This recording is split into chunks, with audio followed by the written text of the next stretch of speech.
patjetër që i dëmton, edhe ndikon në ekonomi, ndikon në inflacion, sepse rritja e energjisë është direkt e lidhur me kostot e produkteve. Pse po shtajtohet? A është e drejtë? A s'është e drejtë? Cilat janë kostot?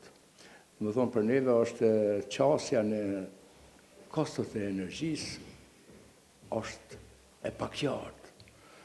Nuk e dim ç'a bën keci, nuk e dim ç'a bën zërreja, nuk e dim raportet mes tyre, që gjithmonë janë kundërshtimta, sepse në Kosovë ka ndodhur kjo interferimi në institucione përmes kompanive. Edhe sa të sinqertë, sa e kanë kalkuluar, sa janë të vërteta rritja e çmimeve, pse ka ndodhur, pse po ndodh, se është rrit një vit më herët, 15% rrit.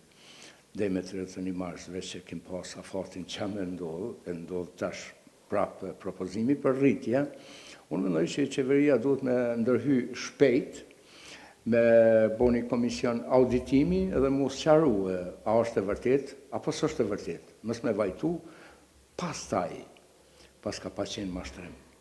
Unë nuk e besoj se është analizuar deri në masën sa përqind kemi inflacion.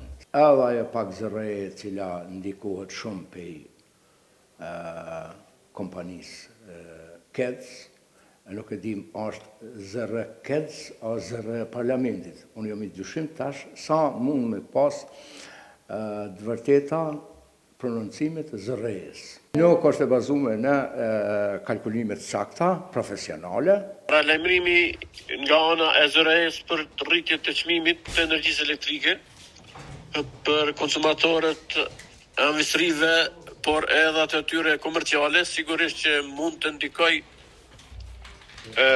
në rritjen e kosteve të prodhimeve finale të kompanive prodhuese, por kjo varet edhe nga aja se sa do të jetë rritja e energjisë elektrike. Bizneset përgjithësi janë të përballë me vështirësi të mëdha për shkak të rritjes përgjithshme të kostës së prodhimit, qoftë rritje çmimeve që janë aktuale, edhe të energjisë edhe çmimeve të tjera, të naftës e këto tjera, edhe ashtu çmime që janë duke rritur me kostën e rritjes së çmimeve për sa pagave të punëtorëve.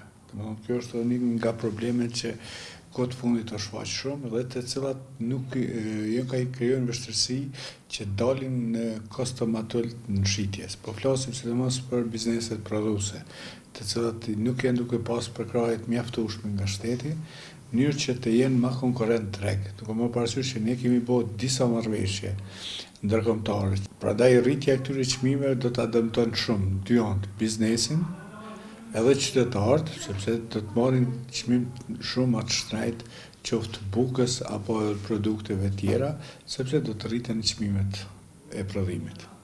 Duhej shteti të intervenon, të përkrahë sidomos prodhuesit edhe bizneset vendore. Ne ka kohë që kemi kërkuar që shteti të mos jep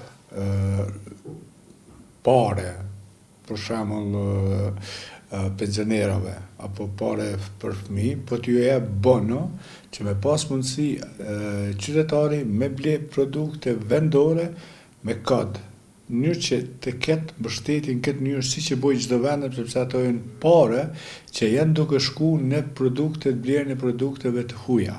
Trajtimi i energjisë elektrike është ndër faktorët që do të ndikojnë në të bërit biznes, po ashtu edhe në cilësinë e jetës së qytetarit. Vlerësoj që qeveria në këtë rast duhet të reflektojë që të jetë në përkrahje të biznesit dhe të qytetarëve, sepse nëse vazhdohet me këtë trend, pra do të ngulfatet çdo ditë më shumë biznesi, por edhe një herë do të bie cilësia e jetës së qytetarit në vend dhe kjo do të reflekton në paknetësi. Po çfarë shtrejtuni më çish më shtrejtu? Këta është normal. Aja do të më liru, jo më shtrejtue. Po s'kan ka me çfarë pagesë me po, sa janë rrugat, pensionet, socialet. Po nuk është normal kjo qeveri. Po dhe populli nuk është normal që nuk qohen në protesta. Do të më nalë rëpsisht shtrejtimin. A do të më lirue, do të më nxjerrë njëri. Po Po, normal se kthehen shpahetë, kthehen shumë sa në mrapa po na kthen. Domethënë kjo qeveri po na kthen mrapa. Duhet me lirue rrymen, se populli nuk ka mundësi. Po dhe me ushtrajtues besoj që është mirë. Është e tepërt, është e tepërt. Krahasim me standardin tonë është e tepërt.